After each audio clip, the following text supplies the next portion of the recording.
Hello friends, আমি জয়া বম্বিকাস কিচেনে আপনাদের স্বাগত।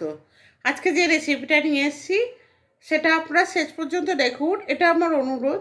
আশা করছি ভালো লাগবে। আর ভালো লাগলে আমার পাশে থাকবেন এবং একটা লাইক শেয়ার কমেন্টস করবেন। যদি আমার ইউটিউব চ্যানেল থেকে দেখে থাকেন তাহলে আমার চ্যানেলটাকে সাবস্ক্রাইব করে আমার পাশে থাকবেন। আর যদি ফেসবুক চ্যানেল থেকে দেখে থাকেন তাহলে রিকোয়েস্ট করব আমার পেজটাকে ফলো করবেন। আর পুরনো বন্ধুরা তো জানেন যেভাবে কী করতে হবে, সুতরাং আপনাদের বলার কিছু নেই। আশা করছি ভালো লাগবে ভিডিওটা। চলুন তাহলে বেশি দেরি না করে ভিডিওটা দেখা যাক। এই রেসিপিটা শেষ পর্যন্ত দেখার অনুরোধ রইল। এটা বাচ্চা বড় সবাই পছন্দ করবে, সুতরাং আপনারা এটা ঘরে বানাবেন। বানিয়ে কেমন হলো অতি অবশ্যই জানাবেন। মাঝখানে কিন্তু কেউ স্কিপ করবেন না, এটা কিন্তু আমার অনুরোধ। আশা করছি আপনারা স্কিপ করবেন না।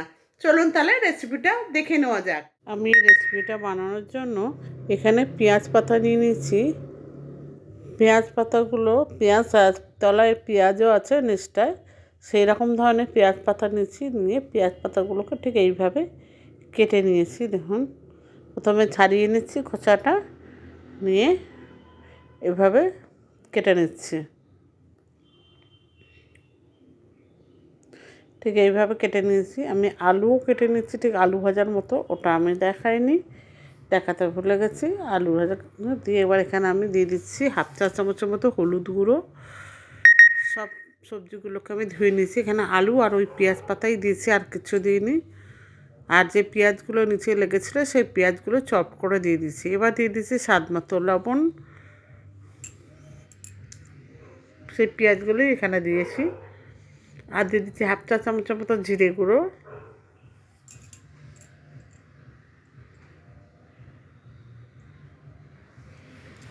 আর 1/2 চা চামচ মতো ধনে গুঁড়ো।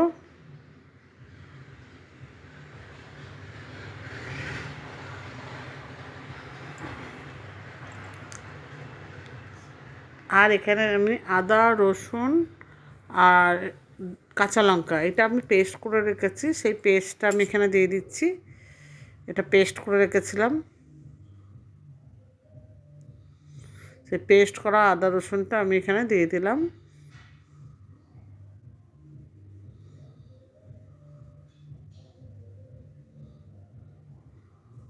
আর আমি নিয়ে নিচ্ছি এখানে 100 গ্রামের মতো, 100 ঠিক না, 100 থেকে একটু বেশি আছে, এটা হচ্ছে কুচো চিংড়ি মাছ। দিয়ে এবার আমি 2-3টে কাঁচা লঙ্কা নিয়েছি, নিয়ে কাঁচা লঙ্কাগুলোকে এভাবে কাঁচি দিয়ে কেটে আমি ছিঁড়ে নিচ্ছি।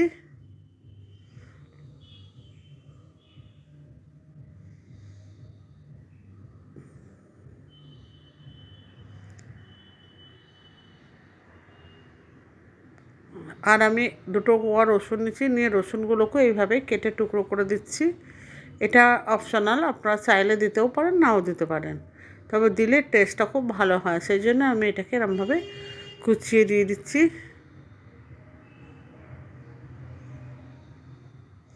আর উপর থেকে আমি দিয়ে দিচ্ছি কাঁচা সর্ষের তেল। কাঁচা সর্ষের তেল এই কারণে দিলাম যাতে এটা টেস্টটা ভালো আসে। 2 চামচের মতো আমি কাঁচা সর্ষের তেল দিয়েছি। দিয়ে এবার সমস্ত উপকরণগুলো আমি একটা চামচের সাহায্যে এটাকে মেখে নিচ্ছি। দেখুন আলুগুলো ঠিক আমি এই আলু ভাজার মতো কেটেছি, আমি এটা দেখাইনি, ঠিক আছে? এইভাবে কেটে নিয়েছি আলুগুলোকে। আপনারা আলুগুলোকে ওইভাবেই কাটবেন। দিয়ে এবার ভালো করে আমি মেখে নিচ্ছি। এখানে আলু আর ওই পেঁয়াজ পাতা ছাড়া কিছুই নেই, মানে কোনো সবজি নেই,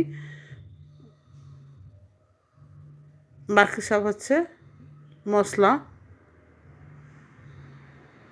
ভালো করে আমি মাখিয়ে নিলাম। আপনারা চাইলে লাল লঙ্কা গুঁড়ো একটু বেশিও দিতে পারেন। আমি এখানে লাল লঙ্কা গুঁড়োটা আমার মতো করে দিচ্ছি, আপনারা চাইলে একটু বেশি করে দেবেন।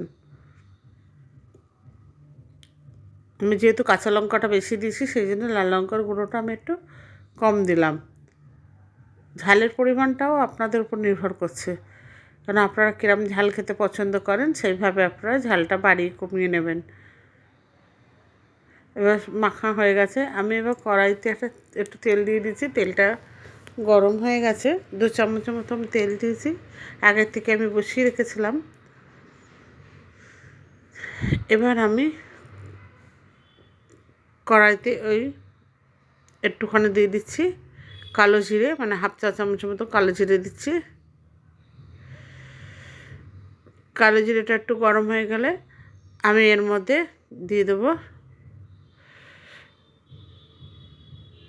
নতুন বন্ধু যদি কেউ থেকে থাকেন আমার চ্যানেলে, মানে ইউটিউব চ্যানেলে, তাহলে আপনাদের কাছে অনুরোধ করব, আপনারা যদি ইউটিউব থেকে আমার ভিডিওটা দেখেন তাহলে আমার চ্যানেলটাকে সাবস্ক্রাইব করবেন, সাবস্ক্রাইব না করে থাকলে। আর ফেসবুক থেকে যদি যারা দেখবেন বা ফেসবুক থেকে যদি দেখে থাকেন তাহলে তাদেরকে অনুরোধ করব আমার পেজটাকে ফলো করে আমার পাশে থাকবেন। আর ভিডিওটি ভালো লাগলে ইউটিউব বন্ধুরা অতি অবশ্যই লাইক শেয়ার কমেন্টস করবেন, ফেসবুকের বন্ধুরাও। আর নতুন পুরনো বন্ধু আপনাদের তো বলার কিছু নেই, আপনারা সবই জানেন, সুতরাং আমার পাশে থাকবেন। এবার আমি কী করলাম, ওই মাখা সমস্ত উপকরণগুলো যেটা মেখে রেখেছিলাম সেটা আমি কড়াইতে দিয়ে দিলাম। এই রেসিপিটা আপনারা বাড়িতে করে দেখবেন, দেখবেন গরম ভাতের সাথে ভীষণ ভীষণ খেতে ভালো লাগে। এটা পুরোপুরি হাতে মেখে তৈরি করা, না কোনো ভাজা না কোনো কিছু। আমি ঢাকনাটা দিয়ে ঢেকে দিয়েছিলাম, এবার আমি ঢাকনাটা খুলে আবার আমি এটাকে একটু নেড়ে ছেড়ে দিচ্ছি। এটা আমি কোনো জল ইউজ করব না, এটা উইদাউট জলে হবে একদম পুরো, আর সেদ্ধও হয়ে যাবে। আবার আমি ঢাকনা দিয়ে ঢেকে দিলাম।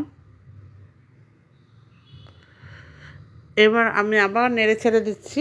এইভাবে বারবার নেড়ে ছেড়ে দিলে তাহলে কী হবে, সমস্ত আলুগুলো সবজিগুলো সব সিদ্ধ হয়ে যাবে। আবার আমি ঢেকে দিচ্ছি।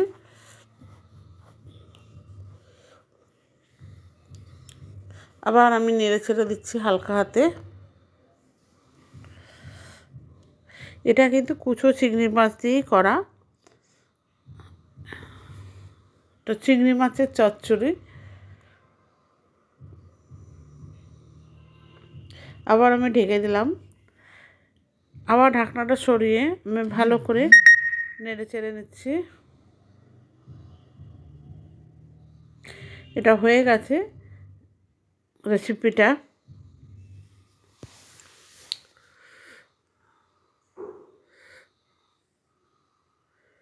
দিয়ে ভালো করে আমি নেড়ে চেড়ে ভেজে নিচ্ছি। এটা গরম ভাতের সাথে খাবেন, দেবেন কখন যে এক থালা ভাত শেষ হয়ে গেছে বুঝতেই পারবেন না। এই রেসিপিটা আমার হয়ে গেছে। এবার আমি একটা পাত্রে তুলে নেব পরিবেশনের জন্য।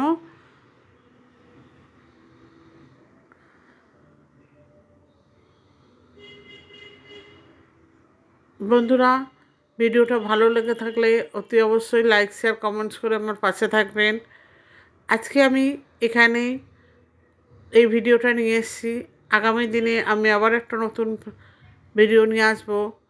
এইভাবেই আমার পাশে থাকবেন, তা সুস্থ থাকবেন, ভালো থাকবেন। আজ এই পর্যন্ত, আবার দেখা হবে অন্য রেসিপি নিয়ে। ভিডিওটি শেষ পর্যন্ত দেখার জন্য ধন্যবাদ।